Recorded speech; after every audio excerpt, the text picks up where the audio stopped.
What's going on tonight?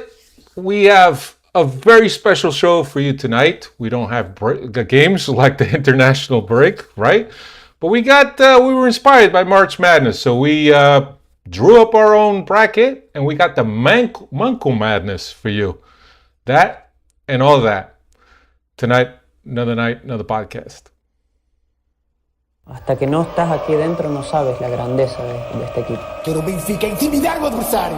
Quero um manto sagrado entrar com vocês em qualquer estádio. E estamos, pá! É isso que eu quero!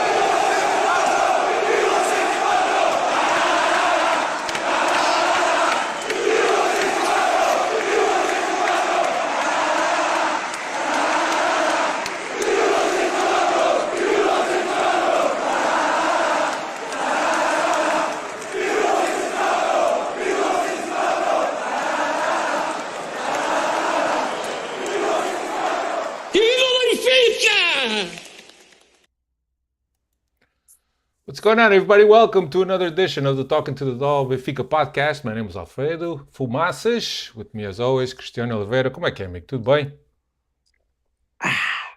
What's going on, Alfredinho? How you doing today? I'm doing well. How about you? I'm doing well. I want to welcome all the Freddies. Remind them all to smash the like button. And I would suggest you guys buckle up because it's going to be a fun ride. Yeah, let us know if there's the sound's okay, if there's an echo, so on and so forth, because we want to make sure this one comes out right. Also with us, after an absence last week, Dave de Oliveira. What's happening, Dave? What's good? Good to be back on with the two of you and just in time for Manco Madness. I was going to say March Madness, but we're here the 1st of April, but it's still time to bust some brackets here with the Manco Madness about to start. Right. So here's the breakdown and the idea behind this. And like I said in the monologue, we're inspired by March Madness. And for those of you that don't know, March Madness is the college basketball tournament that happens every March, where the 32 teams get, is it 32 teams? Yeah, 32 teams get man. 68, man. 68 teams. 64. Yeah, 68 and 4 go to a playoff. It's really like 64 teams. That's really I just couldn't find enough monks. yes. Yeah. There Well, was you just way could too many have, monks. but we decided to trim it down and just make Right. 32. Yes, Right. Yes, we could find some more. So here we are. So we were inspired by that. So we took a look at. I'll give you the rules real quick. We took a look at the past 10 seasons and went through all the rosters and all the players that played for Benfica in the past 10 seasons. And we seeded them. You're going to see the bracket shortly, but we seeded them. And we really, we're going to go through the whole process. So hopefully it'll be fun. It should generate some conversation. And, if you guys are in the chat, man, also be active. Let us know your opinion. We might need some people to tie break. Even though there's me, Cristiano, and Chris and Dave. Me, Cristiano, and Chris, and Dave. There's three of us, so we're able to kind of tie break on that. But yeah, should be a fun conversation for all of us. So let's for the guys that are joining us, man, we appreciate that. Hit the subscribe button, the like button if you haven't already. If it's your first time watching us and you come to check out this new segment that we're doing, we're Benfica podcast. We do a weekly podcast about Benfica. We break down games, we give our opinion, and we also we'll do game previews. So if it's your first time coming in and checking us out, please give us a follow and come back. The videos are going to be on YouTube. It's also available on audio format. But here we are. Let's get into the brackets. So here's the bracket. I Here's the got problems with this bracket, by the way, ladies and gentlemen. I got some of the standings and some of the. I don't know how you rated these guys, but Chris, it's just yeah, like the basketball brackets. Everybody's got to complain. Wait, we should be ranked higher. We it should should be be ranked higher lower. seeds. Some of these We should have seeding made is the we not. should have made the tournament. Don't Yeah, worry. they actually have a bunch of guys in suits and ties who get together every week and eat hot dogs and then conversate about who should be where. And I feel like I should have been involved. I should have been involved in this conversation. But nonetheless, we're here. We're going to talk about it. But some of these seedings, whoever did the seeding was being rather generous to some guys. But a gente já vai falar disso. Generous to some and harsh to Yes, others, right? So yes. it's just like the March Madness. Buckle up. Yeah, buckle up. So again, the seating was It's up on YouTube right now. In case you guys, we got the brackets up. And so, Alfredo, I don't want to step on your toes, but what we'll do is we're gonna go through round one, and then as you can see, as throughout the weeks and other podcasts, we'll start breaking out. But today, we're gonna trim this list of 32 down to the 16. What do you call it, Alfredo? the Stop. It's subpar not 16. okay. Not the sweet It's 16. The subpar monk. So subpar 16, and then you have the embarrassing 8, and you have the failure 4. today That we're gonna eliminate the better monkeys, right? The best monkeys are gonna get eliminated today. right. Well, that's what we gotta decide what the criteria is. Are Yeah. we going for So the the criteria is that we have 2 players matched up against each other, right? We So get it, but are we gonna pick today the worst of them to continue through to right. see who the worst monk is? So we're gonna eliminate the good monkeys. That's what I'm saying. The We're better gonna monkeys, the they're better gonna say monkeys bye get bye today. eliminated. Yeah, the better Yeah. monkeys get eliminated today. So yeah, so that's it. We're gonna have some fun with this. I know Cristiano and Dave were already looking at these brackets and the seeds, and like Cristiano said, he wasn't the one that did the seeds. But yeah, it should be I know. fun. I'm pretty sure many people listening will be shocked that I was the one that came up with this idea since I'm the one that's always calling everybody a bunku. So don't beat me up. Send all those emails to HR. I got nothing to do with this. I'm just a participant. I get paid for my opinion. And just another thing, a point of clarification, because I see Diogo's doing the same question I kind of had previous, which is where's Bina? And I did not ask for Bina, but I was like, man, there's a lot more monkus. And then Alfredo had to explain the last 10 years. Okay. So these are the biggest monkus of the last 10 years. If you guys have any complaints, because there's one guy in particular here that I don't believe should be a monku. So feel free to comment. And the good thing is that we'll be here over the next couple of weeks and breaking this down. So plenty of time to chatter. Feel free, send in your positives or negatives, whatever que vocês quiserem. But yeah, send it to HR, not to me. HR, he said. All right, let's get this started. So just so we more or less give people some context for those of you that don't remember, what I'll do is I'll put up a stats page, a picture of the players. So if you guys remember them, then maybe the picture will help you remember. So the first guy that we're going to start with, the first matchup is Issa Cabore and Chiquinho. So Cabore, as you can see in the picture, look at his stats here. He played for Benfica in the 23-24 season. He played 7 games and had 1 assist. He was on loan from Manchester City.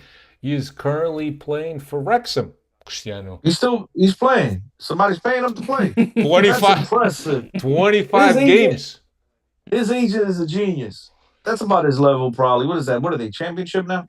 His Yeah. agent is a they're genius. soon to be promoted. They're in the promotion battle right now to the Premier League. He's still Wow. he's still under contract. Ryan Reynolds. Ryan is the Reynolds. Iron Man. Maybe Cabaret plays with the Iron Mask on. I don't Bro, know. he's not the Iron. Ryan Reynolds is not the Iron Man, bro. He's That's Deadpool. Deadpool. Oh, okay. Well, that's close. They're both figures. I don't know. Whatever. That bad. But yeah, that's Cabore. If you guys if you guys remember him, it's And- Cabore. It's and not the cabaret. It's not the old school cabaret. Carlos will know what I'm talking about. This is the player cabaret, not the cabaret. Cabaret. Yeah. So Just he's wanna. going against Chiquinho, and if you guys remember Chiquinho, I don't think I need to put Chiquinho up on the board, but this should be an easy one, Cristiano. Isa Hey, Cabore. you're just reading the board. Me and David get paid to give the opinion. Okay.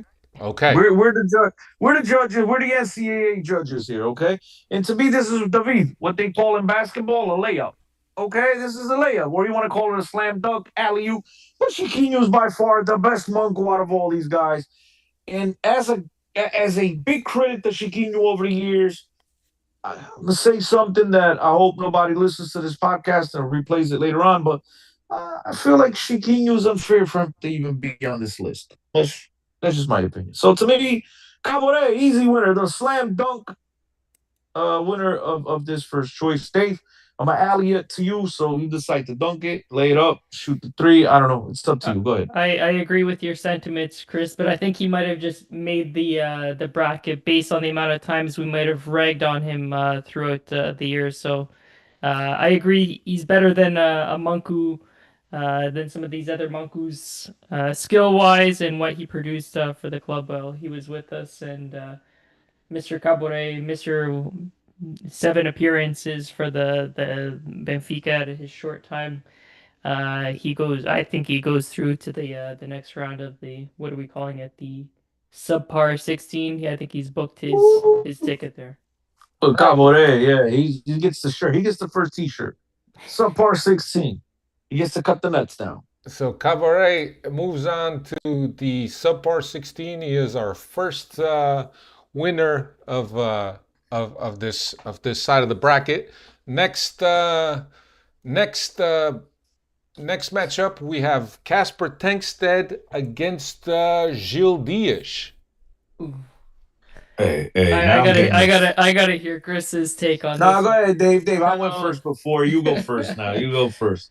I'm gonna I think we might need a tiebreaker on this one, but I'm gonna go with Gil Diaz going through. Just Casper Tankstead, when I think of him, I think of that last minute goal that he scored against Sporting, and so I think of positive memories. Now though, on the flip side, Gil Diaz also did score against Sporting to the, I think, either the season prior or the uh, season or two prior to that, but I feel like Tangstad's goal was much bigger, of more substance than Gil Diaz in a big match. So Gil Diaz is my vote to go through to the subpar Yeah, 16. I'll give you guys a little bit of context, right? So Casper Tankstead played starting the 22-23 season. He played until, well, he played 2 seasons for Benfica, and he had 35 games, 4 goals, 6 assists. Was what Tankstead Stalia was at stats in terms of playing for Benfica. Chris, what's your take? Do you want to look at Gilles Diaz's stats? First of No, all, he wants to take a look at his birth certificate and which hospital he no, was born no. at. First of all, I think you're doing this wrong. You shouldn't go down the bracket. You should go by seating. One, two, three, four. As he said, 'cause we have to go over these rules. It's a good thing. Next week we'll go over. But You're for right, now, Chris. You're right. for now, I quero pedir desculpa a Tia Diaz primeiro. I want to say sorry to Tia Diaz, my auntie Diaz over there. I'm pretty sure we're related somehow in the Gafanhas. So Tia Diaz, desculpa lá. Gilles, my man, but I mean, to me, look, I can't stand Casper Tankstead. I was never a big fan. I couldn't stand the fact that people were actually saying this guy was the answer to our problems, and typical Benfiquista fashion. They tend to make a superstar out of a cone. And that's exactly what I think Casper Tankstead is. But I have to give him the nod. I as much as it pains me to say that Gil Diaz was a monku, he just simply didn't do enough for Benfica, and Casper scored a couple of goals more. So, therefore, I have to give Casper the nod, and Gil goes through to the next round, which he'll face the great Kubaret in the next round. All right. Right? I'm pretty sure, right? Yeah. Yep, that's it. Yeah. All right. So Yeah. now we're gonna go in order. So Gilles Diaz will now face Caboret. So we get down to the second seed against the 15th seed, and that matchup is Nicolas Castillo against Ola John. Let me bring up Castillo here so you guys could see his stats over at Benfica, and I don't think they're too impressive. I think that Cristiano had a chance of seeing Nicolas Castillo up close. He's currently playing Too close. Too for close. Too for close for comfort. Santiago City in Chile. At Benfica, he played 11 games and had 1 assist. I think he only played like even half a game, half a season, I think, if I'm not mistaken. Mm-hmm. Yeah. And he picked up a red card against Porto too that really screwed us, if I'm not mistaken, one of those 11 games. I gotta dig into those stats here, but Chris, you want to kick this off? I mean, look, Ola John was a guy that for a little while, showed a little something, showed a lot of promise. Did well in a few games, and for a little while there, we thought this guy was going to be our answer over on the right wing. So based on that alone, he's obviously the better of the Monkus, so he gets eliminated after today. But Nicolas Castillo, let me tell you guys a little story, man. I got to watch him practice in one of his maybe the very first practice that he had with the club, and he gets a ball in the box. Dude was like 2 feet from the goal. He was inside the little box. Okay, he's in the little box in the big box, right? Inside the six, and he gets a ball about 2 feet from the goal. And he got a soccer net, so now picture a soccer goal, and right behind he got a field goal from American football. And then for those of you that are familiar with American football, especially at training facilities, they have these nets that are even higher than the goalposts of the NFL field goal, the NFL goalposts, right? So you can imagine it's pretty damn high, right? And the goal's right up against the fence and up against this net. Somehow Nicolas Castillo gets a ball. I don't want to say he crossed it into him, but gets a ball in the box 2 feet from the net. And all he had to do is just touch it, just tap it.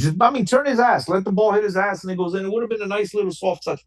Somehow he finds a way to kick this ball, not just over the soccer net, not just through the American football field goals, but over the net. That's about, I don't know, 50, 60 feet. I don't know what it was. We just all looked at each other like, what in God's good earth? But nonetheless, he became a Manco. But we knew right away. I knew right away in his very first practice that things weren't going to be good for this guy. So he goes on, and I don't know, Fredo, this guy right here, he's a competitor to take the cake home, man, to take the whole championship home, to me, in my opinion.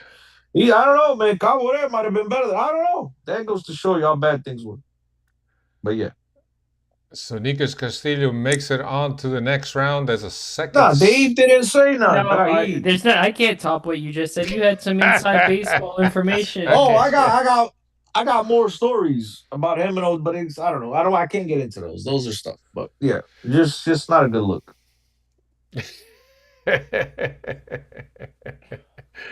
All right, so Nicolas Castillo goes on to the next round, and now we're down to the third seed against the 14th seed, and that is Felipe Auguste against Artur Cabral. You guys need to see who Felipe Auguste is? No, I know. I mean, Dave, I'm just staying quiet because he goes, I go, he goes. Lefty he was back and forth, but he was at Rio Ave for a stretch there too, wasn't yes. he? Or we bought him from Rio Ave sometimes. Yes, and then Braga, I think he was associated with Braga as well. He went to Braga afterwards. Yeah. Yes. Lefty, no, it's defensive center mid. Yeah. Yeah, he was at Benfica 2016, 2017. Then the 2017-18. Yeah, then he came he went to Alanya Sport. Then he came back to Rio Ave, and then he went to Saudi Arabia, and then. So no Braga? I thought Chris he played at Braga. No, you're thinking about another guy. No, he was there at Braga before he came to Benfica. Oh, before he came to Benfica. So he was at Braga. Okay, so I remember seeing him in Braga. I was like, damn, what the hell am I? You guys are bugging right now. Okay, Jose Braga. Okay. Uh, if we have this might be my first um tis or first issue that I have with the selection committee because I think we got the seedings wrong here and Cabral should be a higher seed than Felipe Augusto. From what I remember, Felipe Augusto, I mean, he was no special duck, but he did his job well. Where Cabral, I mean, how many times do we have to go over Mr. Picanha himself? So I would put Picanha over Felipe Augusto. And actually, he played on that. I'm just going through the last 10 years uh, of some of these players to see if we missed anybody. That whole 2017, 2018 team was just full of Monkush, so you could have had your pick of whichever one he there was Krian there, Zivkovic, João Carvalho, Gabigol, and I know some of the Freddies are putting their own uh, Monkush in the chat there too. No Tarap, no Gabriel, no Oh, Tarap. Cebolinha. I'll start Tarap, up the. Tarap is not a Manco, bro. Oh, man, come on. Hey. Now Tarap is listen, not a Manco, bro. I'm gonna leave the committee. I'm gonna leave this committee if anybody mentions Tarap. I'm quitting. That's it. I'm walking out on the committee. So my long story short, my vote is for Cabral to go on to the subpar 16. There was a period. Let's see if he goes on a Cinderella run as a 14 seed. There was a period there that I thought Felipe Augusto would have turned out to be a good player. For a little while there, for a couple games, he looked good. I like that sweet left foot. I like the way he played. I like the way he moved the ball around. Obviously, did not turn out to be the player we all anticipated, and it sucked. That being said, I know I'm moving the goalposts here a little bit, but Cabral, Cabral. I mean, let's be honest. I know I said before that Castillo might be one of the favorites, but after reconsider and after thinking much about it, I think Cabral, man, Cabral is my early favorite in the locker room to take the championship because this is a guy when you consider everything he did, or I should say, everything he didn't do, right, at Benfica, and all the hype and promise, and then on top of it, you add in the price tag of 22 milli. Yeah, this guy he takes the cake. So to me, this is as easy can get. You're talking about a Cinderella story in the making. This is it, right? I mean, my man scored a goal against some like sixth division team in Açores, right? Remember he scored a goal. That was the goal that in overtime that Benfica was struggling to win a Taça de Portugal or whatever it was, and that was the goal that was going. They were playing at some park. I think they were playing like Independence Park, whatever it was over there in Park Streets in North. And he scored a goal, and that was the goal. That was my man was excited. It was going to give him a turnaround. It was going to rejuvenate his career at Benfica. This is all he needed. This great opportunity to just fall flat on his face. Though to me, you talk about guys that Benfica spent money, and unfortunately now, on a serious note, Benfica over the last 5, 6, 7 years has spent a lot of money on strikers that we anticipated would come in and lead the front line, and unfortunately, they've all been flops. So you can name him. I mean, there's so many other guys. I'm pretty sure they're on this list here. But yeah, man, just disappointment after disappointment, and none bigger than this guy. Yeah, I think Logan Muniz brings up a great point. Artur Cabral was amazing. He missed 2 penalties in one game. Hey man, it took confidence to do it again. All right, it took confidence. So we're good for Cabral to go into the subpar 16. He's going on a nice Cinderella run here. He's gonna, yeah, I think right now, man, my man's gonna go on one of those Cinderella runs like crazy. Yeah, he's gonna be who's he? Gonzaga. He's gonna make Gonzaga look good in this tournament, or like Valparaiso or Butler, one of those. You know what I mean? One of those. All right. Number fourth seed against the 13th seed, we got Raul de Tomas against Petar Musa. I don't know if you guys all remember Raul Tomas. You think he was? I do, of course, I do. Let's see. I'll bring him up real quick so the viewers can see. Another one, another player who came in for millions, the buck 20 something mil from Real. From España. Was yeah, Real? Oh no, that's right. Yeah, he was on loan from Real Madrid at Rayo Vallecano. Vallecano. Okay. And then yeah, and then he wound up we sold him to Espanyol or some Yeah, shit I like mean, he played one game for Real Madrid, then he went to Cordoba, Valladolid, Vallecano, and then he ended up at Benfica. Benfica he played 17 games, had 3 goals. Jesus. as I said a few minutes ago, Benfica over the last 7 years, whatever it is, we've spent a lot of money on junk. And the crazy thing is about Raul de Tomas, right? The funny thing is that he comes over to Benfica, really never adapts, right?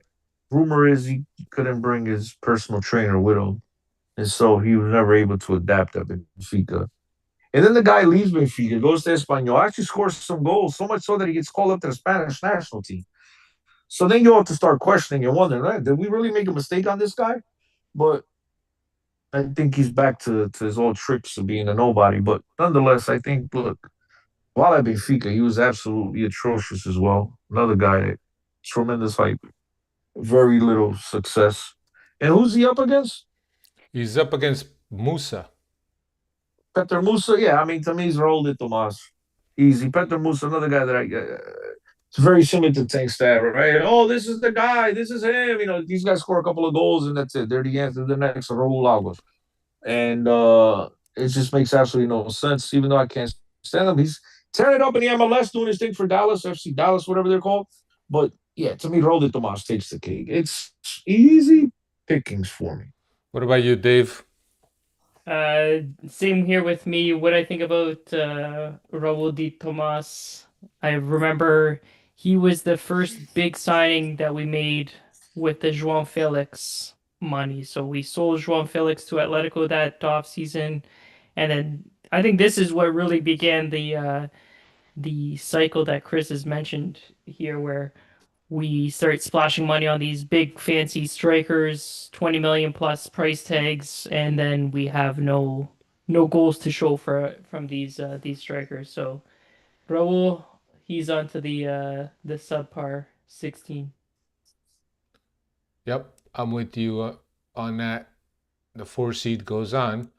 5th seed against the 12th seed, we got Rodrigo Pinho against Yuri Ribeiro. You I know, don't in know the if NCAA tournaments, Alfredo, every single year for the last like 10 years, there's been a 5-12 12. upset. There's always been, I mean, yeah, 5-12, 12-5, whatever. Mm-hmm, There's mm-hmm. always been an upset in one of those games every single year forever. So, what are we going up to, Dave? What's going on? We got any upsets coming up, Dave? What's going on? What do you think? These both of these guys, I think they're perfectly seated where I this one Was it is Yuri hard. against Pino? Yeah, yeah. Alfredo, what are some of these stats here on both of them? Refresh my mind For here. Yuri Ribeiro, he played 7 games for Benfica, had 1 assist. He did have some injuries. He also played in the 21-22 season for Benfica, 3 games, 1 goal. And at the B team, he played for the B team for 2 games, and he had 3 goals and 1 assist. So he had quite a showing for the B team. I think that was a little bit more his level. I think you guys are all familiar with Yuri Ribeiro. I shouldn't have to put up the stats. Yeah, but Rodrigo Pinho currently is at Estrela da Amadora, 24 games, 5 goals, 1 assist. That's his second season or third season there after spending some time at Curitiba after he left Benfica. This one's difficult because I feel like they're both of the same stature. Both didn't really come in with high expectations, not a high price tag. Pino, if I'm not mistaken, was a free transfer, and I don't know what we paid for Yuri. I guess Yuri came through the The Seychelles. Yeah. academy. Came Yeah. through the academy. Yeah. Um, this is hard. If we're just gonna go based on Manco and the definition of Manco, I guess I'm gonna tip it to Pinu because he really didn't perform for Benfica at his time here. I guess he was injured from when we got him. He only played 3 games the season after we got him from Maritimo and only scored 1 goal, and then from there he only played 7 games the next season and didn't score any for us. So I'll give it to Rodrigo Pino in this round. What about you, Chris? Just want to remind everybody that this is the Monkus of the last 10 seasons. Okay. Clarify the last 10 seasons. And yes, we missed a lot of guys. I mean, Draxler's not here. You guys mentioned Bernard, right? Draxler's, I mean, I don't think it get worse than that. But at the end of the day, these are the Monkus that we obviously here on Benfica Podcast over the years have ragged on a lot. Some of them deservedly so, some of them less deservedly so. But just to clarify, these are Benfica's podcast favorite Monkus over the last 10 years, and we're going to count down to our very favorites. Yeah. Who do you got? Rodrigo Pinho and Yuri Ribeiro. Yuri Ribeiro, Rodrigo Pinha. Pá, estão fodidos, não dá nada com nenhum nem outro. Look, Rodrigo, let's be fair, the guy came in, picked up a knee injury, and I think everything went downhill after that. Yuri is one of ours, um guys da casa. So if you listen to Benfica podcast that time, I told you from day one we allowed new. But a lot of people thought he was gonna be good. And so I don't know if I should be harsh and just go with Yuri because a lot of people were wrong and just to shove it in their faces, or should I just really go with the tiebreaker, which is Yuri at least is El Casa. So I mean, because again, at the end of the day, there's not much you can say about either one of them besides that they were shit. So for whatever reason or another, and so, but you know what? I'm actually gonna pick Yuri. I'm gonna pick Yuri. I'm gonna explain to you why I pick Yuri as the greater Monku or the worst, whatever it is. The guy Dave, you had advanced. Yuri as well? No, I had Rodrigo, so you might be the tiebreaker. Maybe we put it to the Freddies to break No, us. but I'm gonna tell you why Yuri. Right, real simple. Because Yuri left Benfica. I forget where the hell he went to. Olympia. I don't even know where the hell he went to. Right, and then disappeared. You never heard about him again.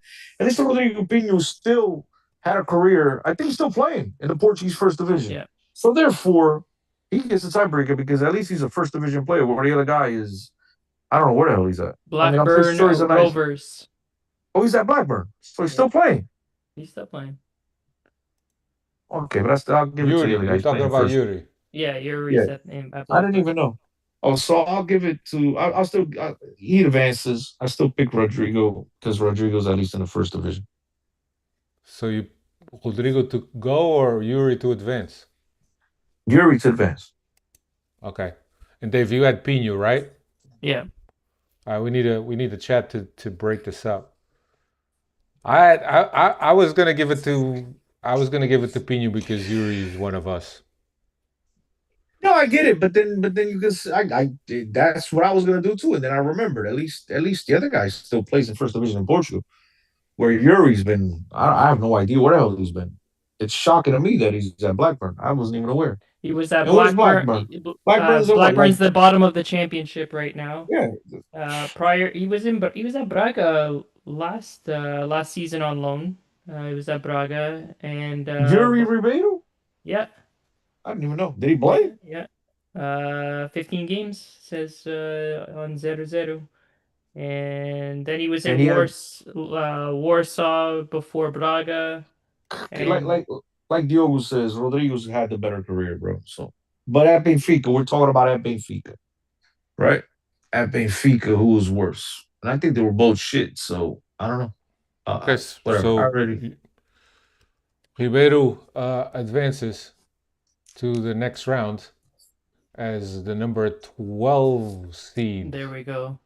There's the upset that Dave. I told you there's a 12-5 upset, and there it is. And that was my intention was not to do it, but hey, man, Yuri, the big winner at 12. Next up, we have a matchup between number 6 and number 11, Valentino Lazaro, and number 6, and Paulo Bernardo, number 11. I'll bring up Valentino Lazaro here for you guys that don't remember who he was. Let's see, browser. Can I have my 2 cents real quick? Sure. I think for a guy like Bernardo, it's unfair to be on this list because he just simply didn't play. Now All he I- sucked. No, When he you sucked. talk about Bernardo, all I can think about is that aquele pontapé na atmosfera, Yeah. like I he mean, the kicked dude. the ground. Yeah, another exactly. I mean, there's so many of these guys that the fans are so excited. The B team, oh my god! And yes, he's one of those guys that clearly comes to mind. Uh, but dude, I mean, at Benfica, on the main squad, on the main squad, it, if you're gonna put him up there, it's got to be Bernardo. At least Lazaro played a couple games. Bernardo didn't even play, so therefore he wins. Um, He wins by default. Wait, you're Lazaro putting you're played 29 games and he had one assist for Benfica. Yeah, Um, he was on loan at Inter, uh, had a stint at Borussia Mönchengladbach, and then came to Benfica. Then went to Torino, also on a loan, and then signed permanently with Torino, where he's been playing regularly. Played 36 games in the 23-24 season, 24-25 season. He yeah, played but we're 35. talking about at Benfica. But it's fine. That's fine. Right, But we but don't want to. when we We don't talk want to about sway. guys that have had Yeah, careers, he's been okay. He's actually turned. He's been okay career wise. But at Benfica, he obviously he gets knocked out, and Bernardo advances simply because look, you just said he played 29 games. Bernardo barely even con assist. So therefore, but let me make go ahead. the That's counter your time. Yeah, argument. Let yeah, me yes, make the yes, counter yes. argument. Playing those 29 games, there's more opportunity to showcase your Manco-ness. Bernardo, your we saw monkoness.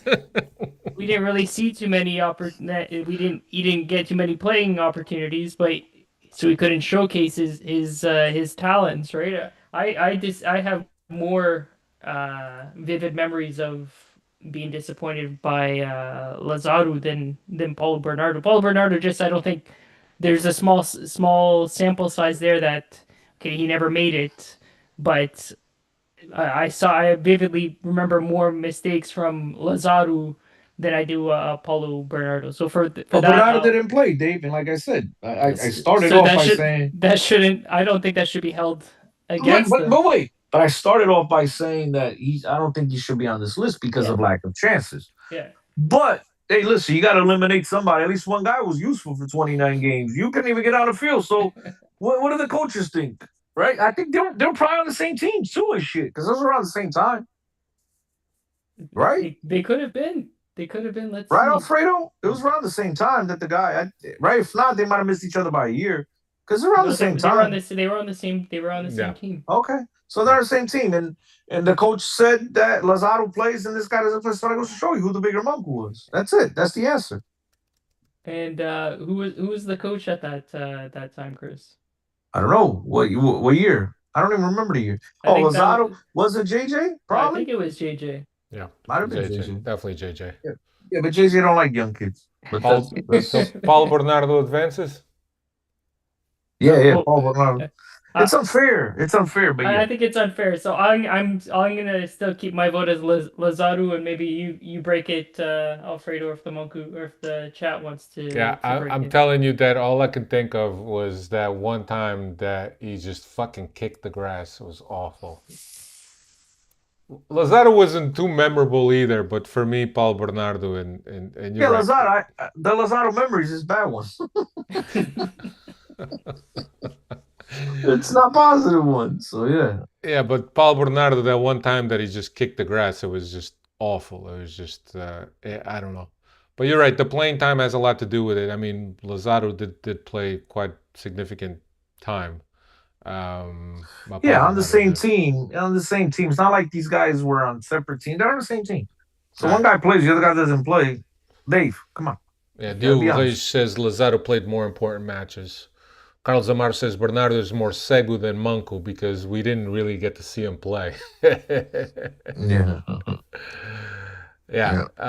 Diogo saying, "Where's John Brooks?" Dude, when I originally made this list, there was easily 56 guys on this list, and then I said this has to be a little bit more manageable so we could do the show. And in the meantime, Chris and Dave and I agreed that instead of doing the whole bracket today, we're going to save the subpar 16 matchups for next podcast because now we only have 1 game per week.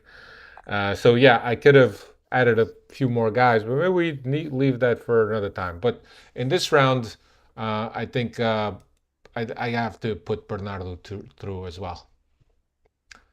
A lot of upsets, a lot of lower seeds going through here to the subpar 16. Love to see it.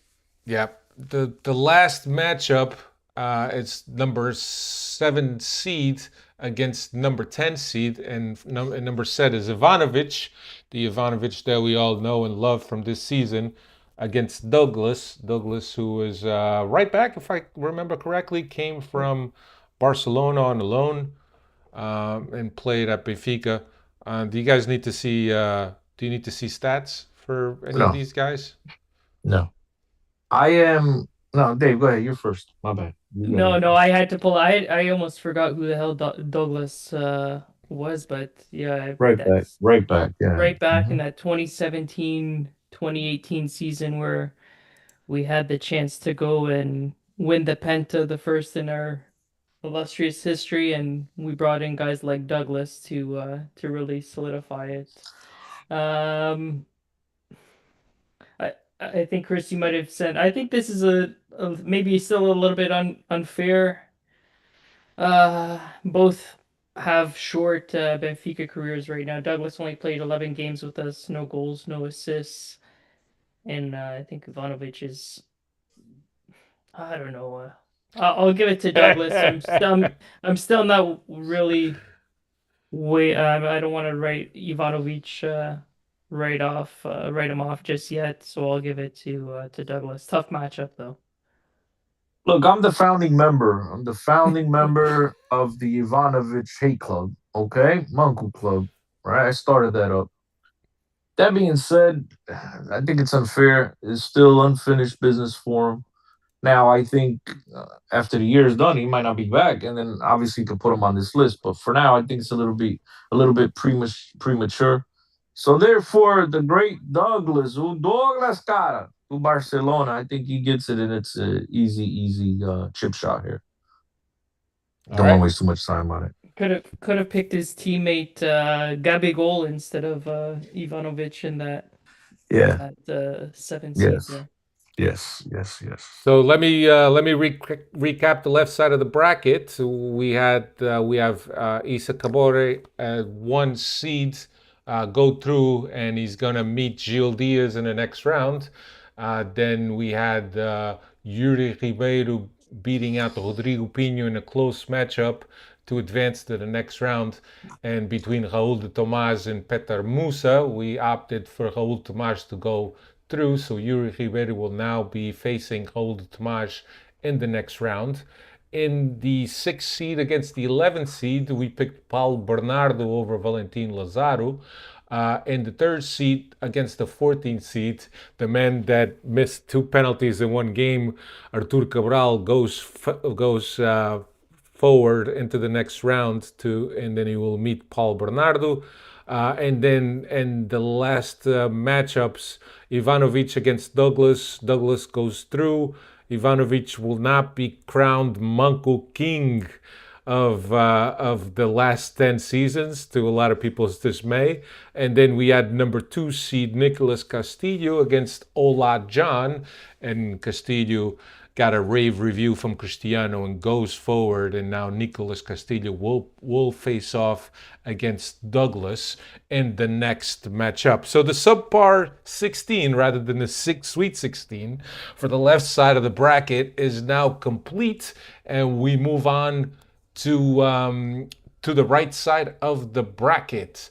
It goes to show you, just want you guys to see the state of Benfica over the last 10 years, that Ivanovic is an easy. I mean, easy knockout, easy. So good, go But ahead. Alfredo said that he didn't make it to the subpar 16 and he won't be crowned the Manco King, but That's maybe what at I'm the saying. but maybe there's still awards for us Nah, to I don't know, bro. Chris, there's Yes. still awards for us to hand out at the end of this season. Don't worry, Oh he's yeah, not gonna go home empty handed. yeah. Don't worry. He Definitely he not. might miss. He might miss March Madness, but he'll be in the final season, end of the year awards. I get you. Understood. Yeah. So looking now, we're gonna go in order, Chris, like you wanted. Looking at the right side of the bracket, the first matchup, number one seed Christian Lema. If you guys don't remember him, I'll bring up his stats. He was the guy that once upon a time Nelson Lucindo said he could break walnuts with these with his eyelids. Here he is. He's playing for Boca right now. At Benfica, he came in. If I'm not mistaken, did he come in with Lisandro Lopez or German Conti?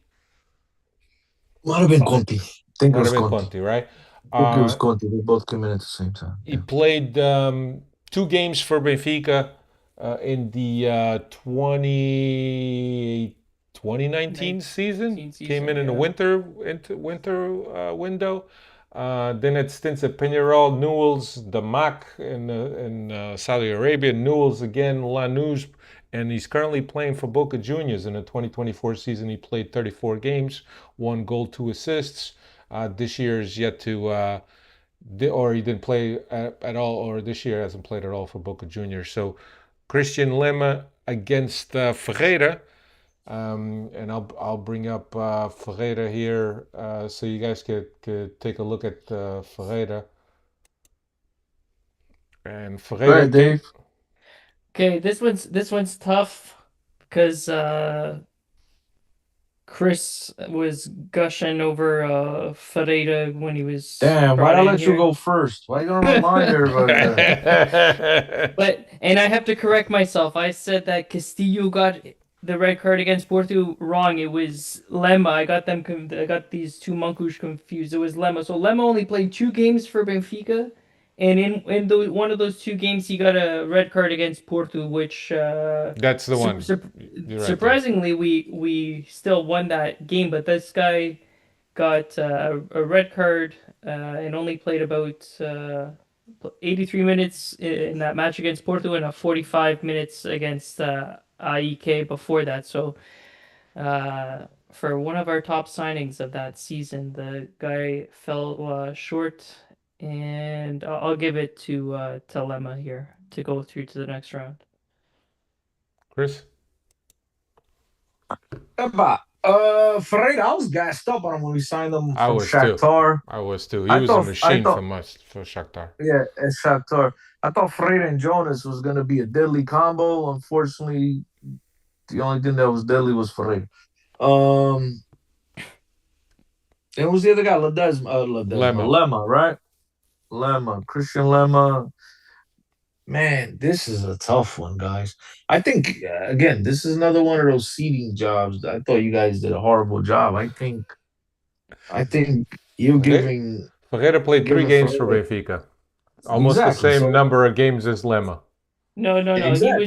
He was there before. He was there. He played 9 Oh, games you're right. in 9 2018. games, one goal, and then the second stint after he came back from loan from Espanyol, played 3 games, and then he left for I'm Celta. talking about this, but I'm talking about the seating though. To rank him at 16, I thought the committee was rather kind to him, very very kind actually. This is a guy who was an absolute bomb at Benfica, bomb. The guy who wasn't worth a I mean, just terrible all the way around. And so, because of the expectation, I'm gonna give a big, huge upset here. I'm gonna put Ferreira, but then again, Ferreira was a better player than Lemma, though, man. So, man, this is a tough one. Who'd you choose, Dave? I picked Lemma just based on I had that vivid memory of that red card against Porto and Okay, yeah, he was playing because somebody got hurt or suspended or something like that. I remember, and he got the one opportunity. Look, just to get this to go along, so we're not wasting any more time.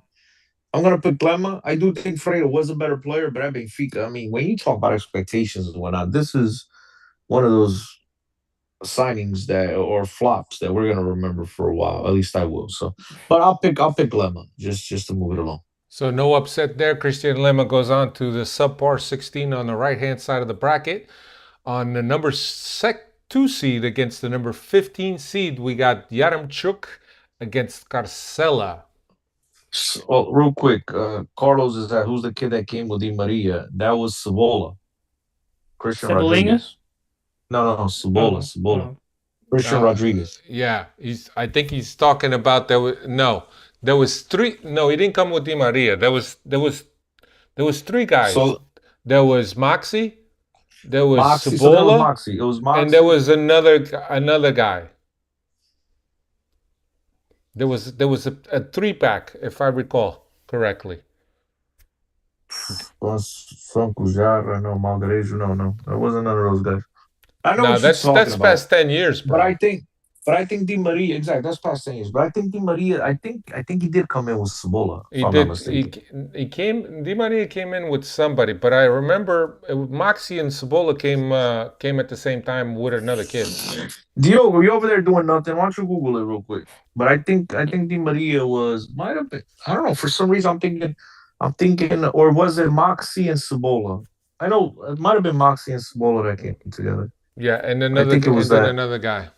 But I I think it think was that. somebody did come in with Di Maria. Andres Diaz? Andres Diaz, yeah. That's Maybe, what that's maybe, what yeah. 00 is showing here. It came in the three pack, right, Dave? From Rosario. They both yeah. came from Oh Rosario yeah, you're together. right. They came in from Rosario together.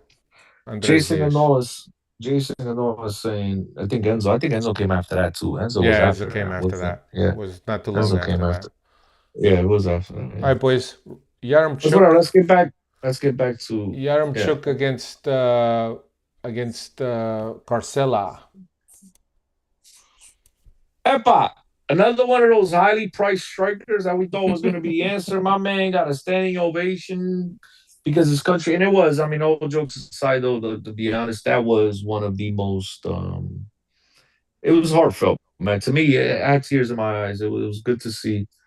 It was a sweet moment at the Stade de Luz and stuff, and you seen the play around the field with tears coming down his face and stuff like that. So, um, nice tribute and everything. But that being said, if you ask me who's a bigger Monk, I'm gonna pick Yaramchuk over Carcella. Carcella has a sweet left foot. Sometimes he show up, sometimes he wouldn't. But in terms of player, I thought Carcelo was a better player. If you ask me who would I rather watch on the field, I'd choose Carcelo over Yaramchuk. So for me, Yaramchuk is it an upset? No, Yaremchuk is the 2 seed and Carcel is the 15 Okay, seed. so then it's okay. So it's not an upset. No. Okay, When So you my were vote. talking about tears coming to your eyes, I thought you were going to start talking about Darwin scoring that one goal there, Chris. Stop it, Dave. Stop it. No, I agree. I think this is, I think purely based on the price tag alone and the hype that we were sold around Yaremchuk, and rinse and repeat with some of these past answers that you've given out, Chris, where lots of hype for these strikers that are coming in and just fail to integrate with the squad or fail to produce. So nice, quick, and easy Yaremchuk to the next subpar 16. Okay, Yaramchuk. It is. Yaramchuk is number 2 seed, so no upsets there. Yaramchuk goes on to the 2nd seed. Let me place him here. Now we turn our attention to the 3rd seed against the 14th seed, Diego Souza versus Bruno Varela. Ooh, this one, I think we got the seating wrong here, boys. I think we're gonna have an upset. Chris, how's It's you that? first, Dave. It's you first. How's that Mankini looking? By the way, if we're talking about, I never had to wear it. Never got to wear it, brother. I burned it. Never got to wear it. And I was right. Oh, uh, I got let what me. was it? What was it? It was gonna be sold. Was somebody saying Alfredo on the chat? He was gonna get sold for 30 million or something like that. And I said, "What? Gonna get sold for 15? If he does, I'll wear the mankini, whatever. Come on, Yeah, dude. yeah. 30 Diego Souza million. Yes, played 13 games for Benfica. He had 2 assists, no goals. Yeah, I this one is. I'm gonna give it to Varela just based on the fact that he cost us him, not him specifically, but when you bring in Bruno Varela to compete for the Penta season, and there was multiple occasions where we saw the Frangush that he let in. That guy's still scarred in my brain, so it's Bruno Varela for me. Diogo Souza, he came in more, I think, as a charity case because he was in China and he needed to get some run to play for the national team. And we basically we did take him in on a loan for those 13 games, but for me, it's Bruno Varela that goes on to the subpar 16. You'd be correct regarding Diego Souza. It was all to do with the national team. But at the end of the day, another one of those strikers that we thought was going to be the answer was brought in to do absolutely jack nothing. And so to me, I give him the nod. I'm afraid you're going to have to find the tiebreaker here. You or the Freddies. You know how I feel about Bruno Varela, but hey, man, at least started a lot of games. He performed sometimes, other times he didn't. We all know how that ended, but to me, the guy But was but absolutely these worse. but these guys that you're saying played a lot of games, maybe that should just fall on the coach because if we were seeing these subpar performances game in and game out and we were still going to them, like I think that should also contribute to the level of Monkunis is that we still played them and we still saw shitty performances from them. So That's fair. I wouldn't That's necessarily hold it against them and like, oh, they played 3 games, so they're the ultimate Monku. If they played 30 games and they were shit in all 30 games, I think that puts you over the top rather than somebody that only played 3 games that season. yeah, but at least you got to play 30. The other guy had to play 13 and was shitting all 13. So Yeah, you but know what I mean? that's good for the player that's playing them, but for us fans that had to watch and endure, that's Yeah, but Barella made worse. one or two saves throughout the year. I'm not gonna give him more than that, but he might have made one or two. So there, that's more than what Souza did. So to me, it's easy Souza. Easy. I'm with you, Cristiano, as well. I think for me this is Souza all the way. Damn. Carlos is saying he's having a hard time picturing Souza. He's the striker, the Brazilian striker. He played for Braga, and then he left, whatever. Then he got called up to the national team, and we brought him in, and a whole lot of nothing.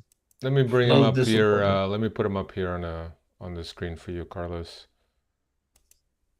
Yeah, played for Braga for a while. Yeah, Um, yeah. yeah, and then he got naturalized and so on and so forth. You know, They thought he was going to be the next Lietzen, but yeah, fell just short. very short, very short, very short. Yeah, for me it's Diego Souza between them and Varela. Um, oops.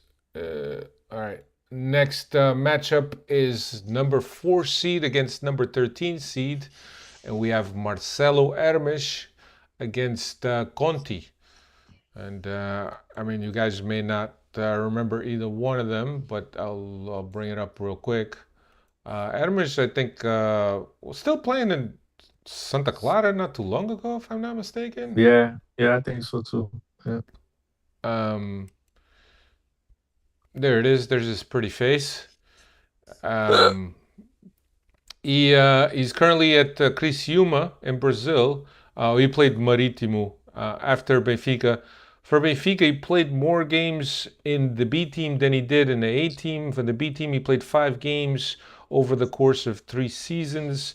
At the A team, 2016, 2017, he only played 1 game.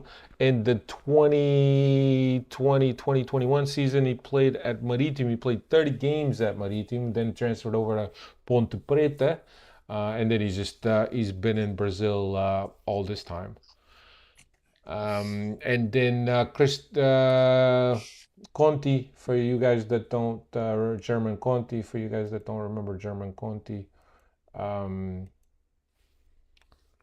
Here's German Conti. Um, he is currently playing in Argentina for Gimnasia. At Benfica, he played 10 games, had 1 goal, and also spent some time in the B team where he played 2 games. So, what do you guys say on this one? I think that whose turn? Herpes. I'm gonna go with herpes. Came over from Grêmio. I remember it's gonna be our answer at left back, and just followed the string of all the other bum ass left backs we were getting from Brazil at the time. Just a total disappointment. And so because of the hype, I give it to him hands down. I think he advances and Conti goes home. Dave? I'm trying to remember. I'm trying to remember the hype with Hermes. I remember now Conti. I'm pretty sure he had some hype too, but maybe not as much as Hermes. I'll trust you on this one, Chris. I remember Hermes being a bust, but I don't remember the hype that was coming that came with him. So I'll go with Hermes on this one as well. Yeah, that's an easy one for me. Marcelo Aramis makes it on to the next one. And now the fifth seed against the 12th seed, and this is where you guys say there's always a an upset with this seed. So seeded fifth is Caio Lucas, and seeded 12 is Celis. And you guys may not remember Celis. I certainly remember Caio Lucas, which is a little bit. I'll put both of them up right now, so you I guys could remember see. Settlers really well. Yeah, Celis ended up going Guimarães. to Guimarães, where he was quite a regular. Here's Caio Lucas.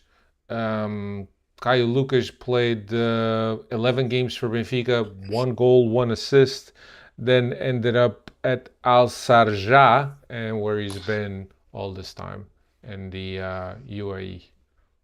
You're up, Dave. And let me bring up the other guy, Celis. You guys may not remember because this guy goes back. Yeah. Dave, do you mind if I go first here? Yeah, go first. Go first. I want to see your take. I've already made my mind up here, but I want to I hear what you was got to say. super. Listen, I'll tell you this much. I barely remember Kai Lucas. I remember. I think he started a little well, right? A little fast guy, and everybody souped up on him. And then, Yeah. but to me, I was souped up on Celis because if you guys remember, for many years, Colombian national team player. for many years, Porto was getting the Guarins, the James Rodriguez, the Falcaos of the world, right? These Colombian great players, Alvaro Pereiras and shit. No, he's Paraguayan, but whatever. They kept getting all these South American players, in particular Colombians that we thought Jackson Martinez, that we all thought, why the hell is the Benfica jumping in on this? And so for years, I was screaming, Benfica should be getting these players in South America. And we got a Colombian midfielder now, but not as good as the guys I just mentioned. Um, but yeah, Celis, I was souped up. I was gassed up on him, and then only for him to be an absolute bust at Benfica. He says he himself in a recent interview said that he he wasn't prepared or whatever, language barrier. He blamed himself more than anything else. So I give him credit for that rather than sitting there and blaming everybody else. But yeah, man, I was totally disappointed because I thought the kid was going to be good. Colombian national team, as Alfredo mentioned, bringing in that that the Colombian freaking touch with him that all these other Colombians had in Portugal. So that being said, I think I'm gonna pull off another upset here, man. I don't know. I think I'm gonna go with Celis. I think Celis was a bigger flop than the other guy who was just a little bit better flop than this guy was. So Celis advances for me. Afraid, Dave. Chris, let me refresh your mind about Caio Lucas. He scored against Florentina at it might have been actually at the Red Bull stadium or Yeah, arena yeah, there yeah. in hmm the summer there. Which is now the Sports Illustrated arena, just so Yeah, you Yep. know. the Yep. shutout. See, I thought there was a little. I Kai Luz remember had that the little mustache, right? Little high Yeah. fade, Yeah. the little Yeah. Yeah. yeah mustache, Yeah. right? yeah Yeah, yeah, it's the guy I'm thinking slender about. slender build. Yeah, it's the guy I'm thinking about. Yeah. Yeah. Um, just given the positions, I thought we would there was a little bit more from Kyle Lucas, and there was a more of a bust between the two players. So I'll go to Kyle Lucas and Alfredo if you want to break it, or if you want But the but they, parties but to break it here. how many games did Celis play? Sellers played Sellers Played for 7 for Benfica 7 Benfica, games. and And Caio Caio Lucas Lucas. 11. So we're pretty even for both of them. So they're right there. Yeah, but at least Caio Lucas scored goals. This guy didn't even do that. Scored So one. You can't even say hey, goals. One goal. Goal. um mais com o outro. Different positions though. I think JJ was really high on Caio Lucas as well. Yeah, he was. Um, I'm gonna advance Caio Lucas. I'm with Dave. I think Selly's was absolutely horrible. Kai Lucas was serviceable game. I think Selly's was absolutely putrid. But oh wait, no what? Continue. Good thing we And got What our 12 seed through on the other side of the bracket there. and Yes. the last matchup of the right side of the bracket, the 8th seed against number 9 seed is Maite at 8 against Radonjic at number 9, and I'll bring Radonjic in because I don't think you guys remember Radonjic that well. He is a Serbian player. Here's his picture. He played for Benfica. He played 11 games, had 1 goal. He was Another guy that on came on loan loan, from right? Marseille. From Marseille. Yeah, on loan Yeah. from Marseille. Yeah. Ended up at Torino after Benfica, then permanently signed with Torino, and then they loaned him to Mallorca, and then he's been at Red Star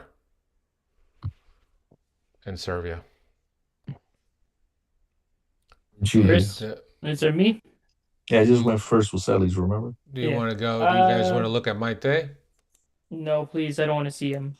Are we still paying his contract? Or are No. we finally off? Is he finally off the books? He finally signed this past season with PAOK, but he went to after Benfica. He played 27 games for Benfica, believe it or not. Then he went to PAOK on a loan where he played 42 games. Again, on another loan to PAOK where he played 12 games in the 2024 season, and then signed permanently by PAOK in the 25-26 season where he's played 37 games, 3 goals, 1 assist this season for PAOK. That's Suwailo Meite. Yeah, I think this one for me is Mete because Radon Jic, or whatever you want to say it, he was being played as a left back or a right back under Right back. JJ, and every other game that I've seen him since, he's more of an attack. He's a winger up front there, or sometimes I've even seen him play as a left or right forward too, right? So JJ playing these offensive players at the back who would have known. But I think this is Mete hands down. He should have been a higher seed. This guy, he's a Manco. When we had to pay him for the last 4 seasons, nobody wanted to just buy him off us. We couldn't, for as many Mancu's that we've bought in the past, we somehow magically are able to sell them and get them off the books. This guy, we still had to keep on the books for 3 or 4 seasons. So it's my take for me. Make it nice and easy, nice and quick, mate there, hands down. Carrega, bring on the next bunks. That's it. That's it for that side of the bracket. That No, completes it. is there not more? No, Alfredo, there's more. I'm sorry. There's the 6th seed against the 11th seed. Yes. Ebwe against Juricic. I don't know how many of you guys remember Juricic, but I could I that up. remember Juricic well. I'm trying to forget him. Juricic Yes. was also a player that was given the number 10, if you guys Number remember 10. correctly. Yes, sir. We got him from Italy somewhere, for some We got him I forget where. we got it from Herenveen. Oh, then he went to Italy. I know there's Italy. Yeah. Then he went to Italy after. They right? went to Okay, Mainz, then he went to Mainz, Southampton, back at Benfica, Anderlecht, and ended up at Sampdoria. Sampdoria. I know there was Sampdoria Yeah, in there. and Okay. he's now playing for Panathinaikos. He played for Benfica. He played, let's see, 24 games in 2 seasons, 2 assists, 2 goals. In the 2013-2014 season, and it was another guy that was touted to be next hope, next young hope. Picked up from a Herenven, and then he turned out to not be not be much.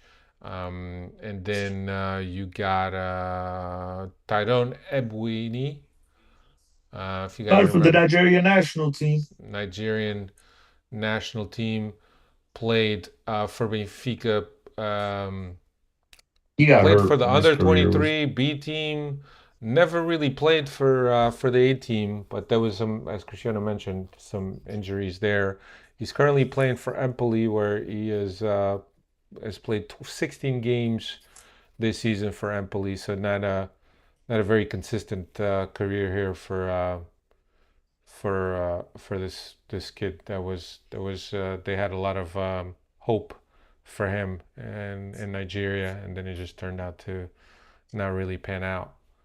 Yeah, Um, injuries did him in. Injuries got his right knee, I believe, screwed him.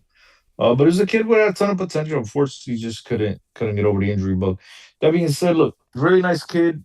I like him a lot. I got to speak to him a bunch of times. Got to hang out with him. Really nice dude. And I apologize to you, Web, but I'm sorry, my man. Unfortunately, I have to put you through on this list. Jurisic at least had a little bit of Jenga sometimes, once in a while, and that alone for me is enough to get him eliminated. Dave, Yeah, it's a Ibui, same here for me.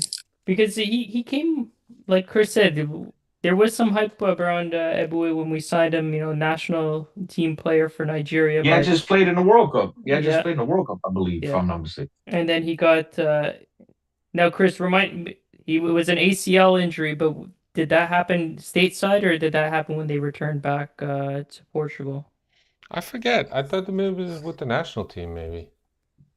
I don't remember. I think it might have been. I you gotta Google that. I don't remember. I think he played. I think it was right after. I think it was Hmm. he started preseason, and then right as the beginning of the season started, he got hurt, Hmm. and I think he Okay. just went downhill after that. Yeah. And the last matchup of this side of the bracket is Jurasek against João Vitor. João Vitor. Jurisec. All right, but wrap it up. He gets the credit. No, I'm joking. I'm joking. Yeah, I think that's an easy one. Dave? Who's he facing? João Vitor, the center back Yeah. that Benfica didn't tell his club in Brazil, or his club in Brazil wanted him to play the Libertadores, and he arrived at Benfica hurt, Injured, yeah. couldn't play for Benfica for quite a bit. I think he was right at the time as Lucas Verissimo as well, that he came in right around that time. Um, yeah, but I think our memory is very really fresh with Jurasek, even though those two players are not too far apart in terms of they may have even played on the same team. Might have been, but yeah, this Juris with just the price tag and the Roger Schmidt stamp of approval and just never got it going. And this might be another player that we have to keep on the books here because nobody he's been out on a couple of loans, but can't seem to get any traction. I think he's back at Red Star or Slavia Jurasek? Praia. Yeah, Jurasek is in Hoffenheim, if I'm not mistaken. Yeah, he's in. Is he still at Hoffenheim? I thought they Mm. let his ass go too. Oh, Listen, he's still there. No, no. Now he's at Slavia Praha. So the team yeah. that we bought him from he's on loan there. Right. He Look, I'm. he was bought by Slavia Praha for permanently last season from Besiktas, where he was on loan from Benfica. Good, he's off the books. Never think of him again. Yeah. I'm gonna shock people, but I'm eating a big Vitor. Vitor's a bigger bum. João Vitor came in, Benfica stupidly let some play. and the Libertadores. Corinthians against Boca Juniors. He gets hurt in Boca. Comes the next day, all todo fudido, all wrapped up, all bandaged up, looked like he was coming from World War II, and then just never did nothing. Just. At least Jurisic played. The other guy, I don't even think that guy could get on the field. How many games did he play for He Benfica, played at right Jovito? back. Remember when Benfica was struggling to find the right That's back? right. They And were playing him at right, and he was still shit. Didn't matter where he played. But remember, he was supposed to be our fastest CB, faster than Verissimo, this and that. But yeah, I mean, wow, He I can't played three believe. games. Yeah, I can't. Well, I mean, how many did Jurisic play? More, right? He played more at least. yeah, Oh, Jurasek played 12 games. Oof, Jesus. Wow. But yeah, I'm gonna pick João Vitor. I'm gonna pick João. I think João Vitor's a bigger bum. And that's it. Bro, that says a lot. not factoring any price tags into this, are you? No, because the other guy was 14 and I think he was 10, bro. So it's like it's not like you know what I mean? It wasn't that big of a difference. I don't know. You know what I'm saying? I think I'm with Dave on that. Jurasek was just awful. So João Vitor, we're talking about at Benfica. What the hell, Jovi? You spent 10 million on a player. The guy doesn't even step on the field. I mean, doesn't that say something about you? At least the other guy stepped on the field. Wasn't good. They got to step on the field. We spent 10 million and you can't even get on the field. Come on, But bro. that's not his fault that the club and his both clubs allowed him to play. Yeah. Let me see. I'm looking up his transfer too because Chris is right. He did come. It wasn't like he was a free and No, he came in. He was a big bro. Remember, He came Porto and mid-season, Benfica I were think. disputing. Yeah. came in No. January. Benfica and Porto were battling for his signature back Hmm. and forth. A lot of teams at the time wanted him. He was the guy who's going to be the future of the Brazilian national team. I mean, in terms of hype, it's not even close in terms of hype. When we signed 8.5. Jurisic, well, yeah, but then it was like another 2 million in incentives. Yeah. Once we signed Jurisic, we're like, who? We were like, what? Jurassic Park? Who the fuck? Like, we had no idea where this guy came from. João Vitor was a big signing, big time. So to me, it's hands down. I mean, he was the bigger flop by far. But hey, man, listen, this I'm is a conflicted three-headed on this monster. one. I'm conflicted on this one. Send it to the Freddies. I don't think it's even close. I know. See, the thing is that we all remember Jurisic because he replaced what's his name? Oh my god, the Spanish Grimaldo. left back. Grimaldo. Yeah, we replaced Grimaldo and we spent 14 million on him. So that's the first thing that comes to mind. But come on, the other guy came in with a lot more fanfare. It's not even close, guys. To me, it's this one is not even close. See what the chat says. So See what Diogo says. Jurasek. yeah, of course he's Jurassic gonna Park. say Jersey because Diogo, of course, because that's what everybody in the barn in the peanut gallery says, and you just go along with what everybody says. But if you guys go back to the time, it's not even close, guys. It's not even close. João Vitor was supposed to be your answer to all your problems at center back. Gaidala. Jason Gaidala also says Jurasek. We're gonna go Jurasek. Let's see. Yeah, for me it's Jurasek as well. All right. We have the subpar 16 set up. Christian Lema overcame Ferreira. Maite overcame Radonjic. Caio Lucas beat out Celis. And the matchup between number 4 and number 13, Marcelo Hermes and Conti. Marcelo Hermes beat Conti. Ebui and Juricic, Ebui advanced. Then Diego Souza and Brun Varela in a very contested match. Diego Souza took that. Jurasek and João Vitor, and that was also a very contested match. And Jurasek advanced. And then Roman Yaremchuk and Carcela, and despite the very emotional moment by Yaremchuk at Stade Luge when he first arrived from the Ukraine, while the Ukraine war was just breaking out, could not save him, and he goes in as a second seed, goes on to the next round. So not a lot of upsets here. Yeah, no upsets at all. Number 1 advanced, number 8 advanced, number 5 against 12 advanced, number 4 advanced, number 6 against the 11th seed advanced. Diego Souza, who is ranked number 3, seeded number 3, advanced also over 14 ranked Varela. Jurasek 7th against João Vitor 10th. Jurasek moves on. And Yuramchuk, who is seeded number 2 against Carcela with the wonderful left foot. Roman Yaramchuk moves on. Guys, that's all we got for this week. Next week we'll be back. Don't forget to catch us next week, and we'll do this again. It was fun. We had a lot of fun. At least this is more interesting than talking about Benfica. Yeah, feel free to hit us up on Twitter, Instagram, whatever your thoughts.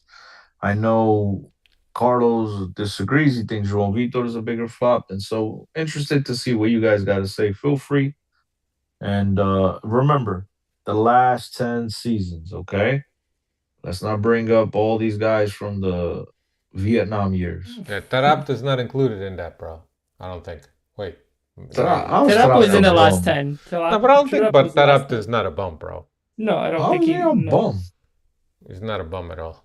The guy started like two and a half seasons at Benfica. No, Jurasek is not in the books anymore, Diogo. We just looked that up, bro. We just looked that up. And well, next week we also got Benfica's back on Monday, playing against Casapia too. So we have that game. There you go. To recap. All right, fellas, take it easy. Right. Thanks for checking us out. And smash the like button. If it's your first time here, like and subscribe if you like it, and you can listen to our audio version of this podcast. I know this is more a visual version, so if you're used to listening, check us out on our YouTube channel. Thanks a lot. Take care.